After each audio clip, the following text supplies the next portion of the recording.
pemirsa, dan sidang lanjutan dalam kasus obstruction of justice atau perintangan penyidikan dalam kasus dugaan pembunuhan berencana terhadap almarhum Brigadir Yosua hari ini masih terus berlanjut di Pengadilan Negeri Jakarta Selatan dengan menghadirkan saksi yang juga merupakan terdakwa. Artinya ada kesaksian silang pada persidangan hari ini. Dan untuk membahasnya lebih lanjut kita sudah terhubung bersama dengan Jamin Ginting, pakar hukum pidana. Selamat siang, Bang Ginting. Selamat siang, Mas Abdi. Salam sehat. Baik, Pak Jamin Ginting, kalau kita dengarkan tadi kesaksian dari Irfan pada hari ini, terungkap bahwa dirinya juga mendapatkan perintah dari Acai atau AKBP Ari Cahya Nugraha. Apa saja dari keterangan yang terungkap di persidangan hari ini? Apakah justru semakin memberatkan Verdi Sambo atau justru akan ada terdakwa atau tersangka lain yang akan terungkap? Ya, jadi kalau terkait dengan obstruction of justice atau OJJ ini, mereka ini kan semua kapasitasnya sebagai orang yang disuruh melakukan ya oleh Verdi Sambo begitu. Jadi kedudukan memberikan keterangan saksi bagi terdakwa lainnya ini untuk mendudukkan bagaimana kapasitas masing-masing dalam rangka untuk menentukan apakah mereka melakukan suatu tindak pidana, apakah mereka tidak melakukan tindak pidana.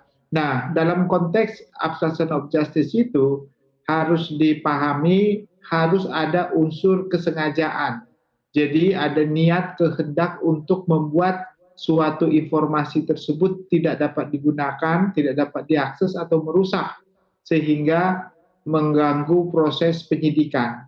Jadi niat dan kehendak itu kalau bahasa hukumnya mens rea harus dibuktikan. Nah, kedudukan itu bisa nanti kita temukan dari adanya permulaan perbuatan yang dilakukan oleh yang terdakwa ini gitu. Dari mana dapat dilihat? Pertama, dapat dilihat dari adanya perencanaan. Nah, kalau memang dari awal adanya rencana niat jahat untuk merusak, menghilangkan, atau membuat tidak dapat digunakan, maka itu kapasitasnya sudah terpenuhi unsur sengaja mens rea-nya.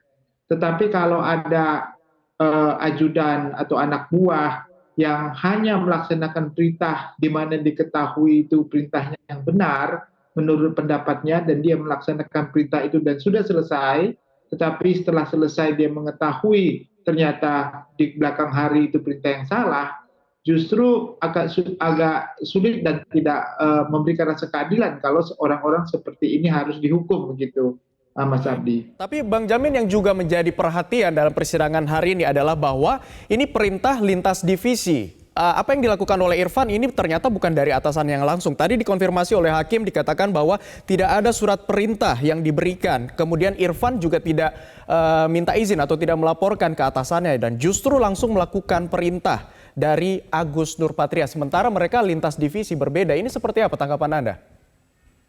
Ya, inilah maka saya katakan tadi, apakah dalam konteks perintah yang sah itu dapat dilakukan kepada instansi yang berbeda atau harus dari satu garis komando dalam suatu divisi ataupun bagian yang sama begitu. Nah, orang-orang seperti ini tentu kita bisa klasifikasikan mereka taat kepada pimpinan atau taat kepada solidaritas pertemanan ataupun kapasitas sebagai anak buah atau sahabat yang punya hubungan emosional begitu ya. Nah, jadi dalam konteks ini harus dibuktikan tadi Mas Abdi bagaimana menentukan mens rea-nya. Kalau mereka mengetahui dari awal itu adalah perbuatan yang memiliki unsur kesengajaan untuk menghilangkan tanpa wewenang, maka itu dapat dikatakan mereka adalah bagian yang ikut serta dalam perencanaan kesengajaan menghilangkan tersebut. Tetapi kalau mereka hanya contohnya disuruh, lalu mereka tidak mengetahui dengan pasti apakah perbuatan itu salah atau benar, tapi dia ketahui adalah perbuatan yang benar dari perintah atasan yang sah, nah itu juga tidak bisa dimintakan pertanggungjawaban pidana. Itu konteks OOJ ini ya, Mas Andi. Baik. Baik, tapi Bang Jamin lagi-lagi juga tadi ditegaskan oleh hakim, seperti apa SOP-nya ketika mendapatkan perintah ketika lintas divisi. Tadi juga dikatakan bahwa ini memang pada dasarnya SOP-nya begitu harus ada surat perintah entah itu dari Bareskrim atau dari Propam. Tapi lagi-lagi nyatanya ini tidak ada surat perintah, sudah lintas divisi, Irfan juga tidak minta izin ke atasannya secara langsung. Apakah ini sudah ada indikasi bahwa terjadi persekongkolan secara sengaja begitu untuk merintangi penyidikan ini? Ya, itu suatu petunjuk ya, saya kira nanti bagi hakim untuk bisa menilai bahwasannya orang terdakwa ini sudah lari dari fungsi dan tugasnya secara garis komando, begitu ya. Nah, dari itu nanti akan diselidiki, ini dasarnya memang ada dasar niat untuk membantu dengan suatu iming-iming, imbalan jabatan ataupun karir ya. Nah, itu bisa jadikan dasar sebenarnya dia sudah mengetahui bahwasannya ada perbuatan yang salah, tetapi demi suatu imbalan dia melaksanakan itu. Nah, itu nanti bisa menjadi kategori satu unsur kesalahan, Mas Abdi, begitu. Baik, Bang Jamin, yang juga harusnya mendengarkan ataupun memberikan kesaksian pada hari ini adalah otak yang memberikan perintah, yaitu Ferdy Sambo. Namun sayang, lagi-lagi Ferdy Sambo tidak hadir pada hari ini. Apa analisis Anda ketidakhadiran Ferdy Sambo pada hari ini menunjukkan apa, Bang Jamin? Bisa jadi Ferdy Sambo belum dijadwalkan ya untuk memberikan keterangan kepada para terdakwa OJ ini, atau juga bisa dijadwalkan tapi mungkin ada masalah teknis atau apapun ya.